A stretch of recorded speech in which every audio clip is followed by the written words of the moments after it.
വീണ്ടും നമുക്ക് തൃക്കാക്കരപ്പൻ്റെ അടുത്തേക്ക് അതെ, തൃക്കാക്കരപ്പൻ്റെ അടുത്തേക്ക് തന്നെയാണ് പോകുന്നത്. അവിടെ ഗംഭീര തിരക്ക് അനുഭവപ്പെടുന്നുണ്ട്. കാരണം തിരുവോണ ദിവസം അവിടെ എത്താനാണ് പലരും ആഗ്രഹിക്കുന്നത്. തിരുവോണ ദിവസം അവിടെ നിന്ന് തുടങ്ങണേ എന്ന് വിചാരിക്കുന്ന മനുഷ്യരാണ്. അവിടെ ചടങ്ങുകളൊക്കെ നടക്കരുത്. നേരത്തെ നമ്മൾ അവിടുത്തെ ദൃശ്യങ്ങൾ കണ്ടതാണ്. വാമനനെയൊക്കെ ഒരുക്കി അതിന്റെ ചടങ്ങുകൾ നടത്തുന്നത്. ശ്യാമേ, കേൾക്കാമെങ്കിൽ അവിടെ ഇതിന്റെ ഭാഗമായിട്ടുള്ള ആചാരപരമായ കാര്യങ്ങൾ നടക്കുന്നു അല്ലേ? അത് ഒരു ഭാഗത്ത്. സദ്യ എപ്പോൾ തുടങ്ങും?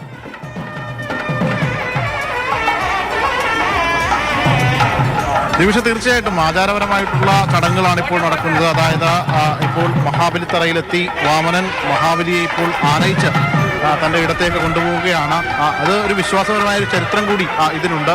ആ ചരിത്രമാണ് ഇവിടെ ആവർത്തിക്കുന്നത്. അതായത് വർഷത്തിലൊരിക്കൽ തൻ്റെ പ്രജകളെ കാണണമെന്ന ആ ഒരു ആഗ്രഹം, ആ ആഗ്രഹ സബലീകരണമാണ് ഇപ്പോൾ നടക്കുന്നത്. ആ ഒരു വിശ്വാസ അത് ഇപ്പോൾ ഒരു കുട്ടി വാമനെയൊക്കെ നമുക്ക് ദൃശ്യത്തിൽ കാണാം. ആ വാമനൻ വന്ന മഹാബലിത്തറയിൽ വന്ന മഹാബലിയെ ഒരു സങ്കല്പ ദൃശ്യമാണ്.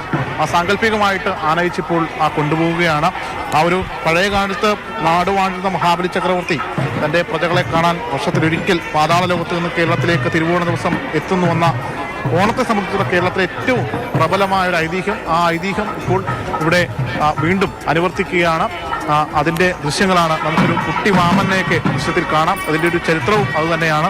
എന്തായാലും ഒരു കാലഘട്ടം, നല്ലൊരു കാലഘട്ടം നമുക്കുണ്ടായിരുന്നു. ആ കാലഘട്ടത്തിൽ നാട് ഭരിച്ചിരുന്ന ആളായിരുന്നു മഹാബലി. ആ മഹാബലിയെ ഇപ്പോൾ എതിരേറ്റ് ഈ വാമനൻ കൊണ്ടുപോവുകയാണ്. ഈ ചടങ്ങ് പൂർത്തിയാകുന്നതോടെയാണോ സദ്യ തുടങ്ങുക? സദ്യ എപ്പോഴാണെന്ന് പറഞ്ഞാൽ കൊള്ളാം.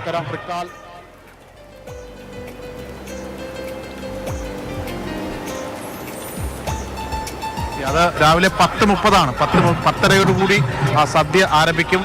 രാവിലെ 10:00 ആരംഭിച്ചു കഴിഞ്ഞാൽ വൈകിട്ട് 5 മണിവരെ ഈ സദ്യ തുടരുമെന്നാണ്. ഏകദേശം 1 ലക്ഷത്തിൽ പരം ആളുകൾ ഈ ഇവിടുത്തെ ഈ തൃക്കാക്കരയിലെ സദ്യ ഉണ്ണാൻ തന്നെ ഉണ്ടാകും. വിവിധ വിഭവങ്ങളാണ് ഈ സദ്യയെ ഏറ്റവും കൂടുതൽ വേറിട്ടാക്കുന്നത്. അതായത് തൃക്കാക്കരയിലെ സദ്യ അത് കഴിക്കേണ്ടത് തന്നെയാണ് എന്നാണ് പറയാറ്. ഈ സദ്യയിൽ പ്രധാനമായിട്ടും പപ്പടം, ഉപ്പ്, പരിപ്പ്, സാമ്പാർ, എരിശ്ശേരി, കാളൻ, അവിയൻ, ഓലൻ, പച്ചടി, കിച്ചടി, അങ്ങനെ വിവിധങ്ങളായിട്ടുള്ള അച്ചാറുകൾ, പാലടപ്രഥമൻ, തുടർന്ന് രസവും, ഇതൊക്കെയാണ് ഇവിടുത്തെ തിരുവോണ സദ്യയുടെ ഏറ്റവും പ്രധാനപ്പെട്ട വിഭവം.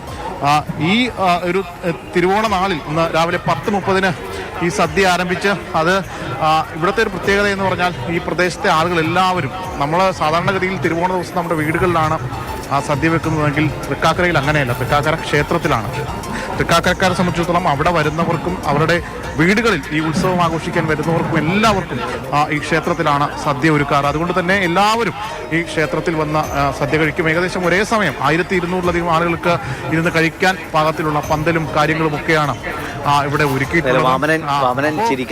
കുട്ടിവാമനന്റെ ചിരി, ഗംഭീര ചിരിയാണ് മുഖത്ത്.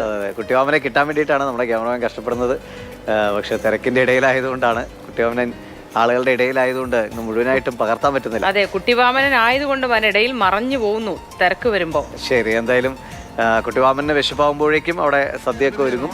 10:30 സദ്യ ആരംഭിക്കുമെന്നാണ് പറഞ്ഞത്. അത് വൈകുന്നേരം വരെ തുടരും. കാരണം ആളുകൾ ഇങ്ങനെ വന്നുകൊണ്ടേയിരിക്കും. ഭഗവാന്റെ എന്ന നിലയ്ക്ക് തന്നെ കഴിക്കാൻ വരുന്നവരുണ്ടാവും. അപ്പോൾ അതിനുള്ള എല്ലാ ഒരുക്കങ്ങളും അവിടെ പൂർത്തിയാക്കിയിരിക്കും. എനിക്ക് തോന്നുന്നത് ഈ ചടങ്ങുകളൊക്കെ ഒരു ഭാഗത്തു നിന്നാൽ എല്ലാവരും സദ്യയിലേക്കാണ് ഉറ്റുനോക്കുന്നത്. അപ്പോൾ